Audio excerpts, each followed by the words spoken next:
Listen to that beep, Karitas. That's smooth. You know what that means. Podcast time. Podcast time.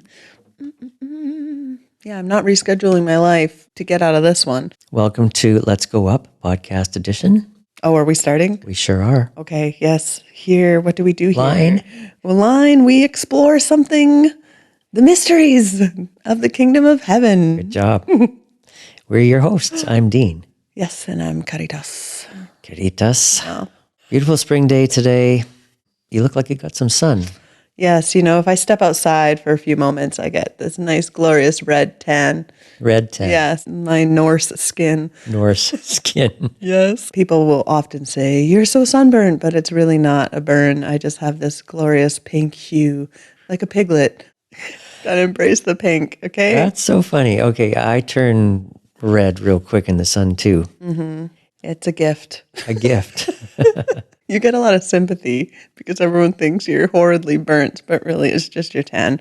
That's awesome. Well, okay, today we are talking about Ekklesia again because Jesus loves his church. He loves it. It's his bride. Mm-hmm. When he spoke to us about this subject, we knew it was going to be a few weeks. Yeah. So last week, we touched on a few things. I took some notes. You took notes. Mental notes. That is good. Last week, foundation, Jacob's ladder, house of God. Yeah. Is this all ringing a bell? It's starting to come back to me now. Interacting with heaven, moving in union, prophetic revelation, the angels, etc., etc. Rest, no striving. That was a good part.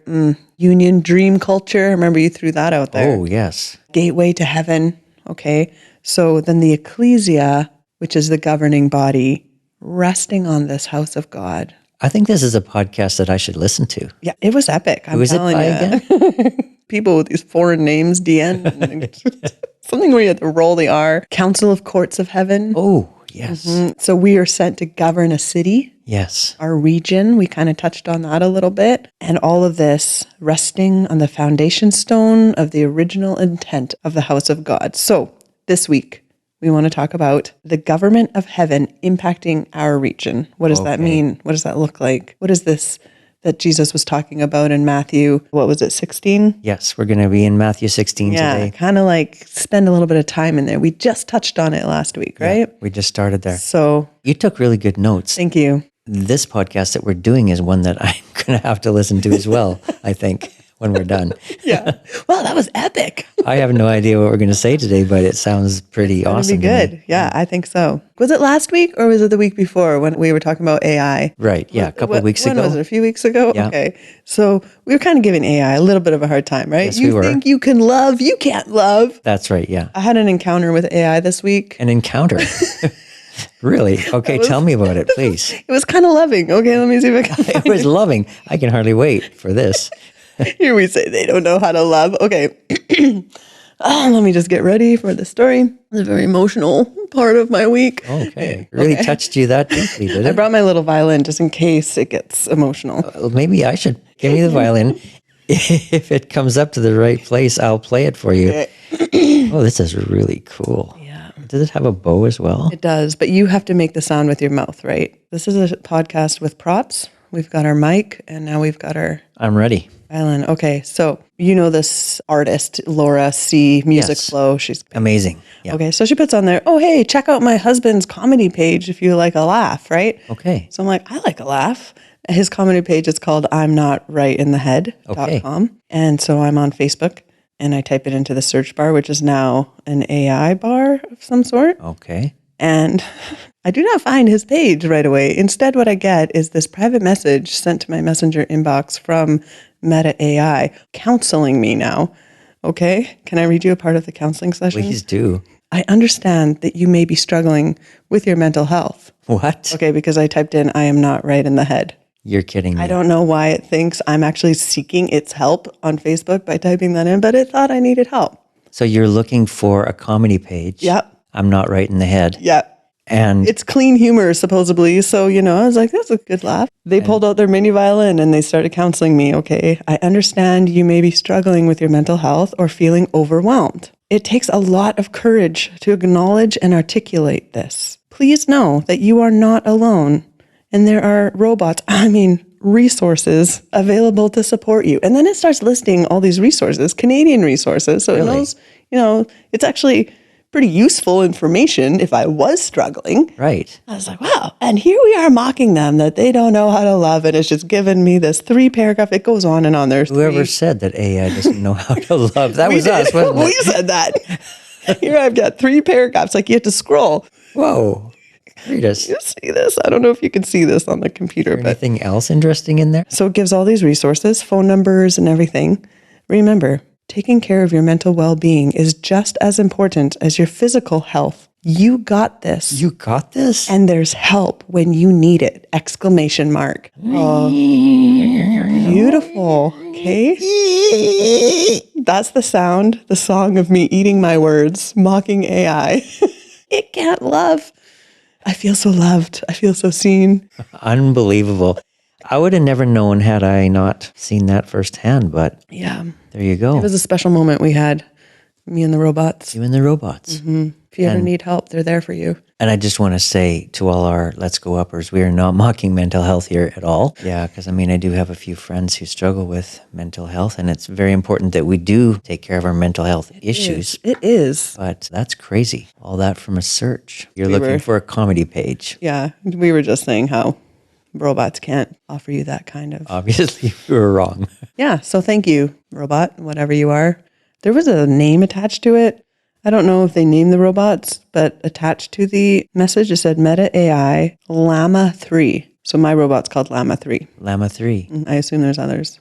Llama 3 is reaching out. Llama 3. Thank you, Llama 3. I have a friend who is a media coordinator at a church and needed to make a background for a set that they were doing. Went into AI and said, give me a scene of an outdoor market. And boom, there it was. He said, add some light posts. And boom, there were light posts. And he was like, add some trees with falling leaves. And boom, there were trees with falling leaves. And by the time he was done, it looked like Paris. Oh my goodness. It's crazy. Did he add a pterodactyl? No. Crazy stuff. Yeah. All right. Karitas, on we go. Onward ho. After your amazing recap, Government of heaven in our region. Ekklesia. There's my recap. there's a couple of things that you said in there that I feel like we could definitely expand on. One was the courts of heaven. Mm-hmm. Then the government of heaven over our region, governing. Yeah. Those two things, I think there's a lot of fun to be had there. Yeah. Why don't we read the little snippet from Matthew? No, the snippet from Matthew. Yeah. I thought you were going to read something from a memory card or something. I know, my mind is all on this technology. Let's read Matthew 16. Yeah, let's do it in a couple of different versions. I've got my New King James. Young James. Let's do Young James. Let's go from verse 13 to 19. You want me to read it? Please. What do you got there? I've got the Passion Translation. All right. Mine's going to be passionate. Make sure your voice quivers a bit when you read. I'll have to work on that. The passion. Okay. Right. When Jesus came into the region of Caesarea Philippi, did I say that right? Caesarea? Caesarea? How do you say that? Caesarean section. Yeah, I can tell you're a nurse, actually, by the way you pronounce that. I think it's Caesarea. That also sounds kind of... You're right, it does. Either way, 6 of one, half a dozen of the other. Here we go. Okay. Jesus came into this region and he asked his disciples, "Who do men say that I, the Son of Man, am?" So they said, "Some say John the Baptist, some Elijah, others Jeremiah, or one of the prophets." He said to them, "Alrighty." I added the alrighty. That's good. "Who do you say that I am?" Simon Peter answered. I love Simon. He's the guy that's just going to jump up with the answer. Sometimes he's very wrong and sometimes he's very right. He's the guy. You're right. Right? He's got it. He's quite a go-getter, kind of. Simon Peter answered and said, "You are the Christ, the Son of the living God." And Jesus answered and said to him, "Blessed are you, Simon, Bar-Jonah, for flesh and blood has not revealed this to you, but my Father who is in heaven. And I also say to you that you are Peter, and on this rock I will build my church, and the gates of Hades shall not prevail against it, and I will give you the keys of the kingdom of heaven, and whatever you bind on earth will be bound in heaven, and whatever you loose on earth will be loosed in heaven." All right. I'm getting very excited hearing that. This is where we're going. This is where we're going. Okay. I don't have that much passion in my Okay, voice. you just read it monotone. The Passion Translation in a monotone voice. Jesus came to Caesarea Philippi. He asked the disciples this question: "What are the people saying about me, the Son of Man? Who do they believe I am?" They answered, "Some are convinced you are John the Baptizer. Others say you are Elijah reincarnated, or Jeremiah, or one of the other prophets. But you, who do you say that I am?" Jesus asked. Simon Peter spoke up and said, "You are the Anointed One, the Son of the living God." Jesus replied, "You are favored and privileged, Simon, son of Jonah, for you didn't discover this on your own, but my Father in heaven has supernaturally revealed it to you. I give you the name Peter, a stone. And this truth of who I am will be the bedrock foundation on which I will build my church, my legislative assembly. All right. And the power of death will not be able to overpower it. I will give you the keys of heaven's kingdom realm, to forbid on earth that which is forbidden in heaven, and to release on earth that which is released in heaven." Very interesting. Two different translations. I love the footnotes in the Passion Translation. I'm going to read a couple of them. Yeah. They're very tiny, but I think I have good enough eyes for it. The Greek word for church is ekklesia or ecclesia, and it means legislative assembly or the selected ones. This is not a religious term at all, but a political and governmental term that is used many times in classical Greek for a group of people who have been summoned and gathered together to govern the affairs of a city. For Jesus to use this term means he is giving the keys of governmental authority in his kingdom to the church. So as we've been saying, the ecclesia was a governmental body set aside to govern a city, the city councils of the day. Very interesting. Gates of hell is a metaphor for the power of death. The forces of hell will never have the power to win a victory over the ecclesia. So there's a couple of things in here that we need to talk about. The keys, and we're going to talk about binding and loosing. Karitas, have you had any experience with the binding and loosing I culture? bind this on you. I loose this, right? Yeah. Is that what you're talking about? I remember we had this guy in our church way back. He was really big into binding, and he was so demonstrative with his bind. You could feel it. The hand would, I loose. Just really big movements when he would do it. Yeah. There's a lot of Theatrics, kind of. Yeah. theatrics, that's right. Always very comical almost. It sounded impressive, I guess. Yeah. You have kind of a different understanding of binding and loosing, am I right? Well, yeah. I honestly have thought about binding and loosing and meditated on binding and loosing for years. I mean, we were taught that you see something that needs binding and you bind it in the name of Jesus and it gets bound or tied up or I don't know what. And then if you spied something that needed to be loosed, you would loose it in the name of Jesus and then it would come undone. You say it and heaven supports you on it. You bind something and the angels are there to bind it and tie it tight and off to Hades it goes. Hi ho, off to Hades we go. Sorry. Okay, that's awesome. Okay, so yeah, especially if it's something really bad. So to the pit of hell with you. I remember him even saying that to the gentleman I was talking about. Yeah, that's my background. You know, I grew up in that kind of language and that kind of theatrics. So I think we want to take a fresh look at that. Yeah, why not? Why not? Because we do that here on Let's Go That's Up. what we do. We explore the mysteries. We do. Of binding and loosing. All right. Last week we sort of landed on the fact that, you know, the bedrock foundation or the boulder that the church is built on, of course, the rock is Jesus. Fantastic, glorious rock, Christ the Messiah. Yes, the chief cornerstone on which all of us are builded and fitted as living stones. Yeah. But I honestly think that even going back to Jacob's ladder, the stone that Jacob put his head on was Jesus too. It was the foundation. It was the house of God. Jesus said, I'm going to prepare a place for you in my Father's house. Yeah. So Jesus is the cornerstone. Yeah. This is the thing I love about this new understanding of the Bible. Growing up, it was the Old Testament and the New Testament. And I found the Old Testament very confusing and hard to go through. And reading it now with the understanding really of what Jesus did, seeing it through the lens of him and looking for him in it and seeing he's the rock. You start seeing it all throughout the entire old Torah, those old scriptures, you see him in it. And it's like a treasure hunt. Yeah. I don't know. You get these like, oh, there you are. What used to just seem this hard to understand passage is this story of you. Yeah. I love the way you said that. It's a treasure hunt.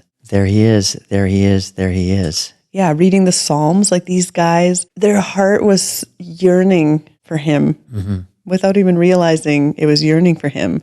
They're asking for all these things that we have access to here now because of him. And you start seeing like, wow, we're free from that. We can overcome that. I just find that part of it so exciting now. Yeah. So we touched on a treasure. We found it in the story of Jacob's ladder, the house of God. And yes, it is pretty clear from the context of this verse that the rock that Jesus is talking about is himself, and that Peter is one of these living stones. The little rock. That's right.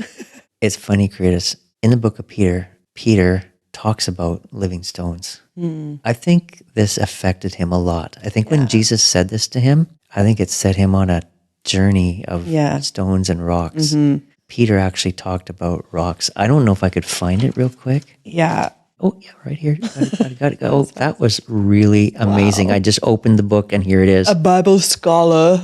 This is 1 Peter 2:7. As believers, you know his great worth indeed. His preciousness is imparted to you, but for those who do not believe, the stone that the builders rejected and discarded has now become the chief cornerstone. And then it goes on to these amazing verses. But you are God's chosen treasure, priests who are kings, a spiritual nation, set apart as God's devoted ones. He called you out of darkness to experience his marvelous light, and now he claims you as his very own. So Peter, he was rocked by this. Whoa, nice one. By this message that Jesus talked to him about the stones. There's even more places that he talks about it. So keep coming to him who is the living stone, though he was rejected and discarded by men, but chosen by God and is precious in God's sight. Come to be his living stones. We who are continually being assembled into a sanctuary for God. This is crazy. Yeah. So Peter got a revelation of this when Jesus talked to him and called him, you little stone, and on this rock. And here he is. He's talking about it. Wow. 1 Peter chapter 2. For now you serve as holy priests, offering up spiritual sacrifices. I lay a cornerstone in Zion, a chosen and priceless stone, and whoever believes in him will certainly not be disappointed. So we are the living stones. We're continually being assembled into a sanctuary for God. Yeah. Wow. God's house. On this rock, I will build my Ekklesia. Whoa. Come on. Come on. Bam. Yeah. All right. That's incredible. And it all started back with Jacob, Yeah. way back there. Wow. The first foreshadowing type of it. And so now we're building something that's a little different. On the sanctuary, we've got this governmental thing. I think part of that, like Peter knew this was a huge thing Jesus was saying. Because right after that is when he said to Jesus, no, certainly you won't be killed. He's saying something that's really good. Like, no way, we'll protect you, or that won't happen. You're Jesus. And Jesus says, get behind me, Satan. You don't have in mind the things of God. Right. You have to be so kingdom-minded. You hear it all through Peter's notes there. It's so kingdom-minded. Yeah. He got hit by that word, He did. right? It's like, whoa, okay. Yep. It stuck with him all the way through. Yeah, this is what this whole podcast, we're like, what is God saying? We don't want to say good things that aren't things God's saying, even though they're good. We just want to say what he's saying. That's it. No more, no less. Yeah. Sometimes we say more. We oftentimes say a lot more. I don't know if he's saying the stuff about AI. Did hear somebody say today that because God gave us intelligence, we are creating intelligence. Wow. Interesting. Kings and priests. Priests minister in a sanctuary. Kings govern.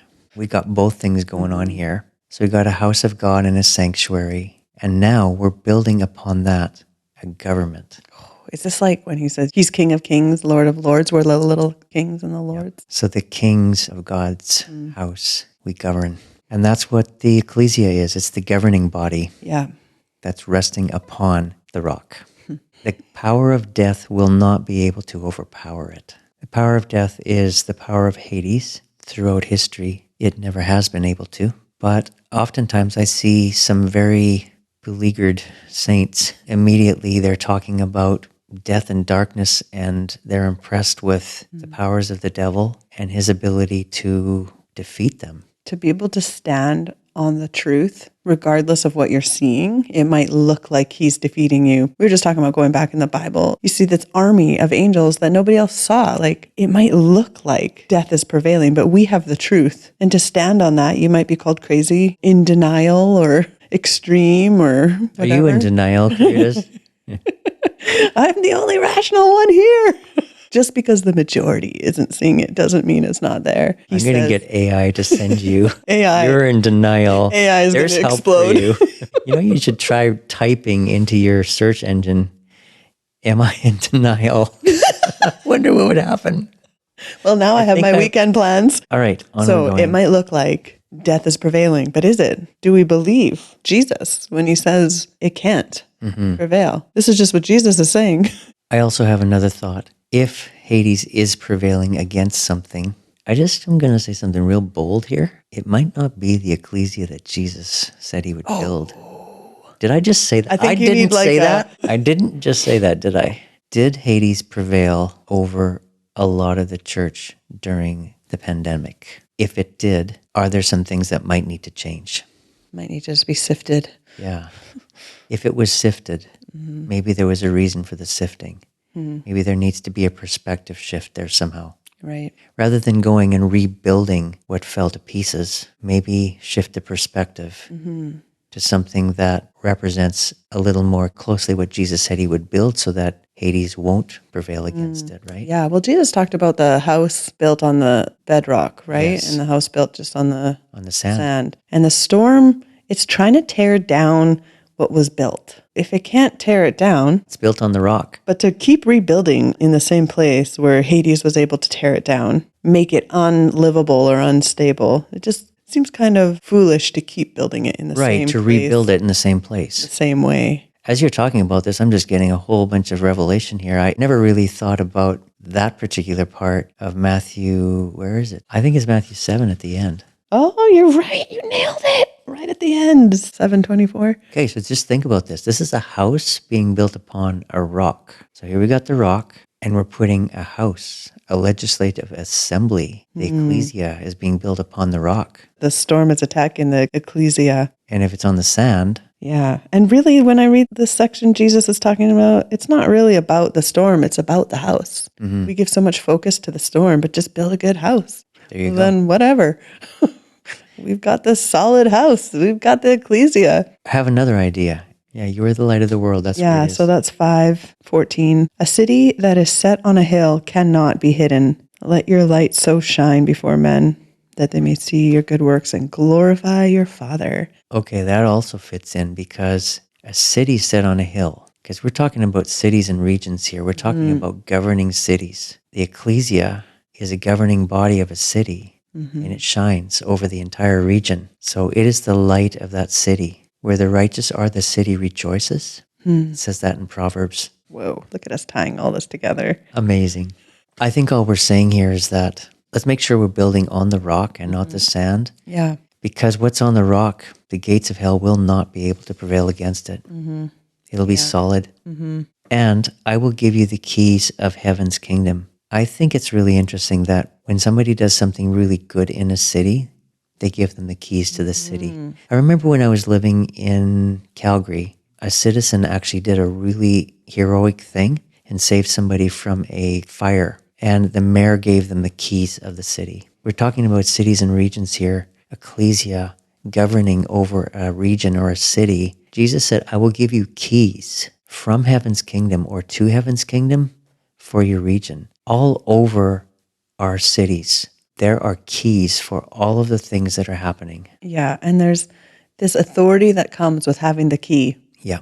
You're not begging for help in this area now. You have a key. You've got the ability. He empowers us so much in our regions. I think what we do as Ekklesia is we go to the heavens. We go before the Father and he gives us keys for our city. And then those things are the things that we pray into, because you can't just do this randomly. It's like when Paul said, have the Spirit search the depths of the Father, Yeah. so that he can bring to us, spirit to spirit, what the mind of the Father is. That's what we do here. Yeah. We go to the Father corporately. Father, what is your heart for our city? Give us the keys to our city. It's not about responding emotionally to the first thing that you feel, that you see. It's asking him, connecting with him. That overwhelming feeling people have when they see all the problems or they see all the things that need to be done, and then just kind of frantically trying to help all the things without talking to him and saying, do you want me in these situations? Not to say anything against, let's say, a problem like homelessness in a city, because it's there. Father, what do you see here? Jesus walked through Solomon's portico, dozens or hundreds of sick people there. But the Father had him key in on one person, heal him. Yeah. The Father saw him. Well, I was just heard someone talking about something like this about poverty in their city. He was talking about how God put on his heart, don't just give this person money. He taught him about the path to poverty and the path out of poverty. Doing something for someone once, they're really appreciative. Doing it again, they're happy, but they start to expect it more and more, and then it doesn't empower them to change what's keeping them in that cycle. I want you to spend the time and the resources to help people out of a cycle they might be trapped in, right? And it was very specific. It wasn't just go fix homelessness or poverty in your city. It was actually a very specific teaching and guiding into a productive, full, whole way to heal and help someone. So I think I'll say another really bold thing. You're on a bold roll. I'm on a bold roll today. Rolling those boulders. Rolling the boulders. Here comes another boulder. When we gather together, the formula that we use, which is worship and the word, I don't necessarily believe that that is even what is supposed to happen in the Ekklesia. Ekklesia, we come together. Yes, we gather together. Do we worship?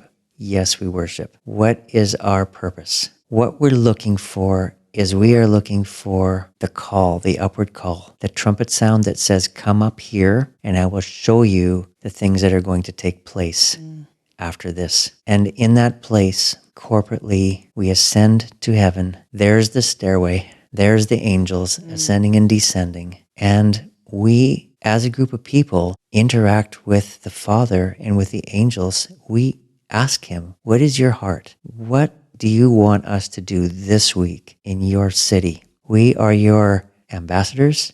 We are your legislative assembly. We govern the city on your behalf, on behalf of heaven. How would you like to govern this week? What would you like to do this week? Let him speak to us prophetically, so there's prophetic interaction. Let the Father talk to us. Let him show us what his heart is, so that we're not shooting blanks all over the place, because there are needs everywhere. Any one group of people or any one church could never meet them all. But the Father will be very specific. He will show us things specifically to do. He will give us keys to this, keys to that. Yeah. There's crime over in that area. What's the key to that? What's going on here? What's going on there? These keys, they're all over the place. They need to be revealed to us from heaven. Wow, that's powerful. Yeah. That reminds me, I was reading this week when Jesus was talking about the sheep and the goats. When I return, I'll separate the sheep from the goats like a good shepherd. The sheep were those who saw need outside of themselves. The goats, they just saw the need in their own life. They didn't even see the need in others. And with these keys, when I was reading that, I was thinking of the Ekklesia. There's something so powerful about selflessness, about dying to yourself and not focusing on self, because the enemy loves us to get stuck there. When you're not stuck there, you can have a key and actually have solutions and impact, a sheep's impact. And in that same scripture, he says, once he separated them and he has the sheep, he'll give them the kingdom. So that's seeing beyond the immediate, being willing to take your eyes off of what might be the most obvious thing in front of you and see what he's seeing. Well, you can see a need and you can come up with all kinds of programs to try to meet that need. You can even pray into it and, try to find out, what God do you want me to do? A corporate group of people acting as the governing body of a city on heaven's behalf. going together. Wow, yeah. Going there together. Finding out from the Father what his heart is, what his will is, and then carrying that out. We're talking about impact on steroids here. Wow. This is where the gates of Hades cannot overcome this. Exactly. That's power right there. Yeah, because you carry the authority once you have the keys to govern. Yeah. And once you know what's going on, you can pull down those strongholds. Other than that, once again, you're shooting. I bind the spirit of this. I bind the spirit of that. Sorry, but you're just shooting blanks into the air. Yeah. Let's let heaven show us exactly what we need to pinpoint, and let's pull that down. Keys are very important. The purpose of this whole thing is to go to heaven and find it there. Okay, these next verses get me so excited because this is the binding and loosing part. Oh, yeah. Okay. You dangled that carrot. We dangled it, and now we're back to it. So I always thought, like I said, that if something looks like it needs to be loosed, you loose it. And if something looks like it's going loose and it needs to be bound, you bind it. And then heaven backs you up. Yeah, like we need to bind the Meta AI search bar. Yeah, there you go. Back me up, heaven. Right? Yeah. This thing is out of control. Because I've looked this verse up, every single word of it in the Greek. Why am I not surprised? It bothered me so much. It seemed to me like there was something more. Yeah, and you go to explore because you're like a spelunker, those cave explorers. You know, you're the guy who goes in caves and explore. I'm happy that I found this translation, this passionate translation. This passionate translation. I'm happy I found this passionate translation, Karitas, because I feel like out of all the translations, when you break the individual words down in the Greek with a lexicon, this actually comes the closest to saying it like that of any of the translations. And I've looked it up. I mean, I have looked every word up, the context of it, and the order in which it's written. This actually says it well. Can we get a drum roll for this read? All right. I will give you the keys of heaven's kingdom realm to forbid on earth that which is forbidden in heaven, and to release on earth that which is released in heaven. Thank you. So this is exactly the opposite to the way that I used to think that this happened. I thought that I was going to bind something or loose something, and heaven was going to back me up. But this clearly says that we go to heaven and we find out what's bound there, and then we forbid it on earth. Or we go to heaven and we find out what is released there, and then we release it on earth. Yeah. So if it's not bound there and released there, there's no sense in us screaming and yelling, I bind you, I loosed you, because it's not bound there. So nothing's going to happen. So all my life, that's what was happening. Nothing was happening. We weren't binding and loosing what was already bound and loosed in heaven. Once again, I'm going to read a footnote here. That which is forbidden on earth must be that which is already forbidden in heaven, and that which you permit on earth must be that which is already permitted in heaven. Now, when you break down this verse and you look at it very carefully in the Greek, that's how it words it. So let me ask a question. How are we going to find out what's bound in heaven and what's released in heaven so that we can bind and release it here on the earth effectively if we don't go to heaven? How do we without going there? That's why we have to go there. You need to bam that. Yeah. No other way to put it. There it is. Normalizing heaven here, but you got to know what's there. Our Father in heaven, most holy is your name. Come your kingdom, be done your will on earth as it is in heaven. Yeah. It's in heaven first. We bring it down and we release it here on earth. That is the way the kingdom works. That's what the Ekklesia is supposed to do. And that's how we govern. We govern our city that way. We go to heaven together. We find out what God's doing. We find out what he has bound up there, and we find out what he's releasing. We bring it to earth. We tie up the stuff here that's already been done in heaven, and we release the stuff here that's already been released in heaven. Yes, we are seated there already. We're seated there already. For a reason. There's got to be a reason. Exactly. So the answer of all the stuff happening when we're dead That's When we're not, dead? when I die, there'll be no sickness. You're and already tears. dead. I'm sorry. You are already Boom. dead. Yes, we died when he died. We rose when he rose in the newness of life. Yeah, we need to get that old thinking out and flush it. Flush it. Spiral and it goes down and it never comes back. I don't have a toilet sound effect, but I should maybe find one. You need a flush because I think we're going to start flushing some things. We are. We need to start flushing these things that we've normalized because they're not normal in heaven. That's right. And it's time to just push that lever. There's some toilets with a double option. A big flush or a small one? This is a big flush right here. It's all going down. Karitas, that makes me so excited. That is the purpose of the Ekklesia. That is the church that Jesus is building. He's building this governing body, group of people who are called out to ascend together into heavenly places. Yeah. We need to learn how to do that. And when he says the world will look in and see the unity of the church and just be blown away, they won't be able to deny him. It's because when you're functioning as the Ekklesia, you're all ascending, whether you're in this building or that building or this city or that, and there's unity because it's heaven. Yeah. It's the same message up there. It's not like a separate heaven.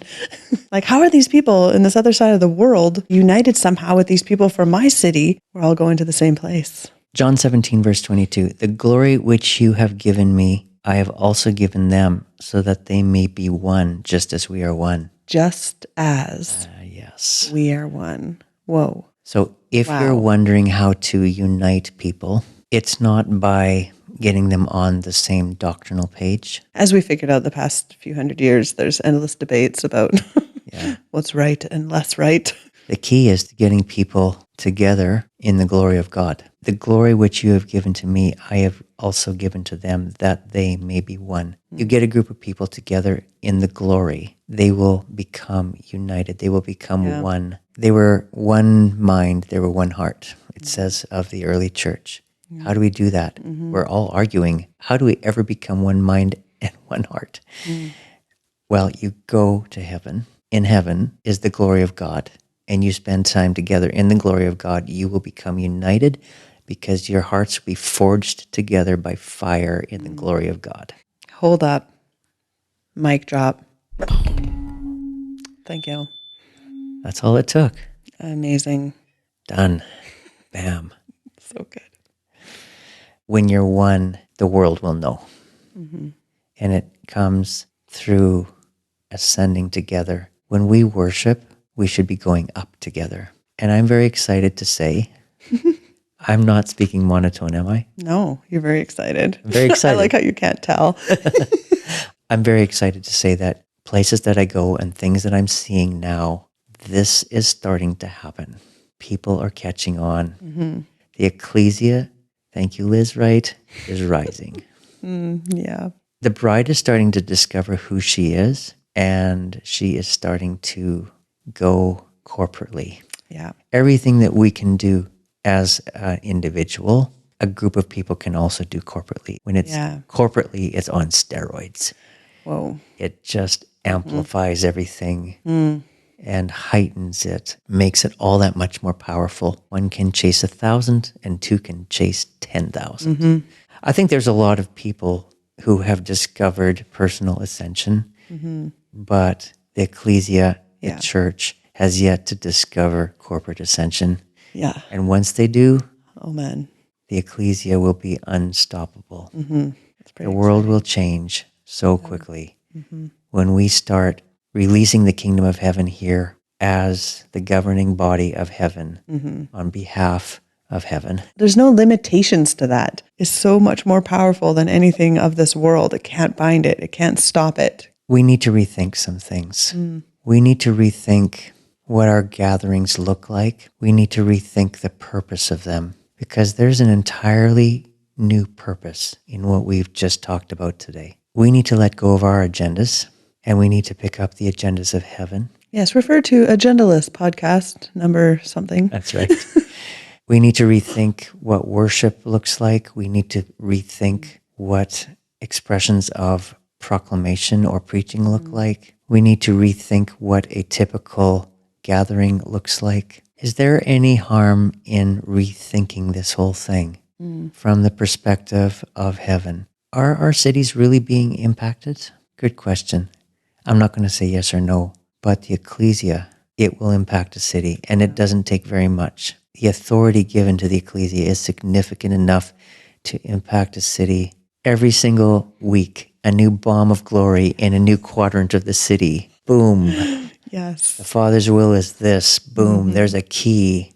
There's a key. We're going to empty out the cancer ward in our hospital. Like extreme shifts. Absolutely. Right? Different churches with the different ministries have had impacts in different areas, but this extreme impact, this extreme shift, the power of heaven, not the power of people trying their best, but the actual manifest power of God in a city would be the boom effect every time. Yes. I'm excited. Yes. So am I.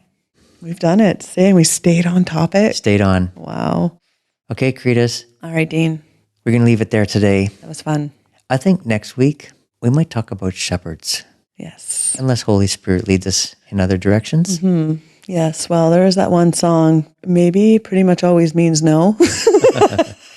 We also have to talk about the bride of Christ. Oh, That's going to man. be epic. Yeah. The bride is the Ekklesia. Yeah. You just leave these little carrots dangling. So We that still have a few weeks to go here. Come back. Yeah. Yeah. All right. So if you've enjoyed this conversation, we didn't even say this. We didn't even do our intro. How dare we? Oh my goodness. People must be feeling so empty, this void. Oh, they didn't do the intro thing. Yeah. If they've lasted through this whole thing, they deserve to hear it. Yeah, there you go. Click like or subscribe if you want. The notification bell. We have a website. Yes, we sure do. Yeah, it's called letsgoup.us, as you might not know.